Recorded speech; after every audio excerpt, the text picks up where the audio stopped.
Isa nga ang award-winning actor na si Paulo Avellino sa in-demand na artista ngayon. Halos lahat ay humahanga at talaga namang nahuhumaling sa aktor. Bukod sa napakagwapo, napakahusay pa sa larangan ng pag-arte.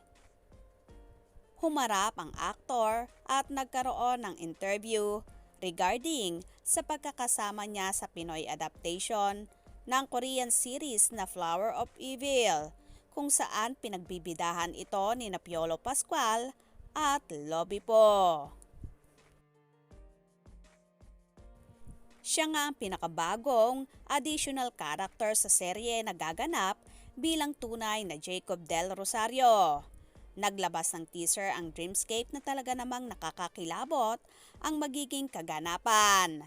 Ayon pa sa naging kwento ni Paulo, akala niyo po ba nasa gitnang parte na tayo?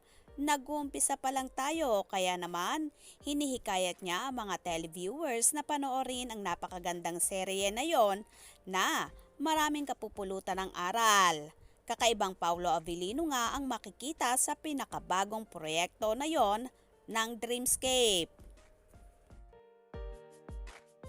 Kung bakit gusto kong gawin tong role na to dahil I think it's different from the Korean. If not, it's also different from everything I've done before. And coming from actually a rom-com show before this, so medyo ibang-iba talaga. Challenging parts sa pag-portray nitong character na to, lahat eh. From the characters to yung mga ginagawa for the scenes, even yung dynamics ng mga characters. Walang madali.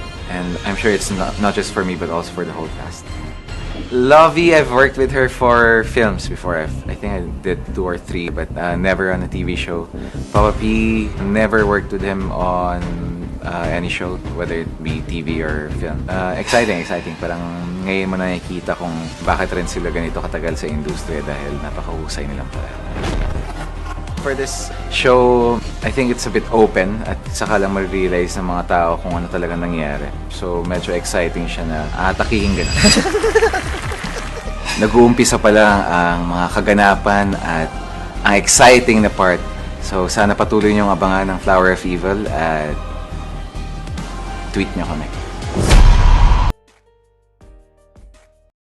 Samantala, nagbahagi rin ang mga larawan ni Paulo ang Dreamscape na talaga namang mapapawaw ka sa kagwapuhan ng aktor.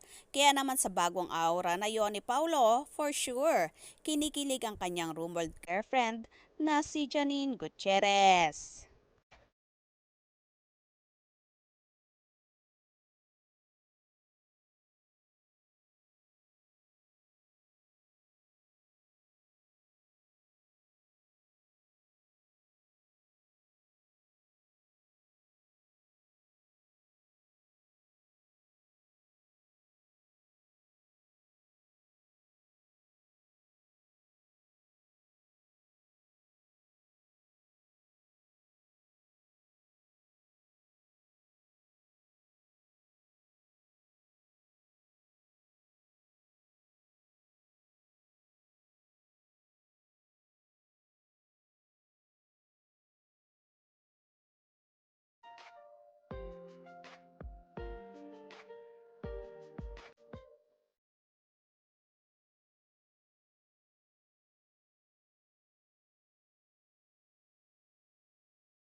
Sa bagay, hindi lang naman si Janine ang nahuhumaling kay Paulo.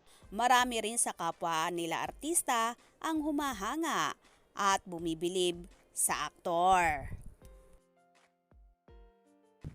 Pati ang entertainment press ay kinilig at talaga namang napawaw sa bagong new look ni Paulo, kaya naman hindi napigilang magpa-picture.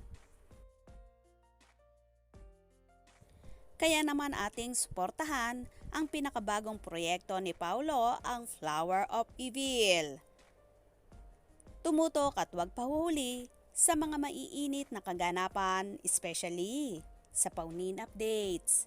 Mga ka-scoop, anong inyong magiging reaction sa bidyong ito? Comment below.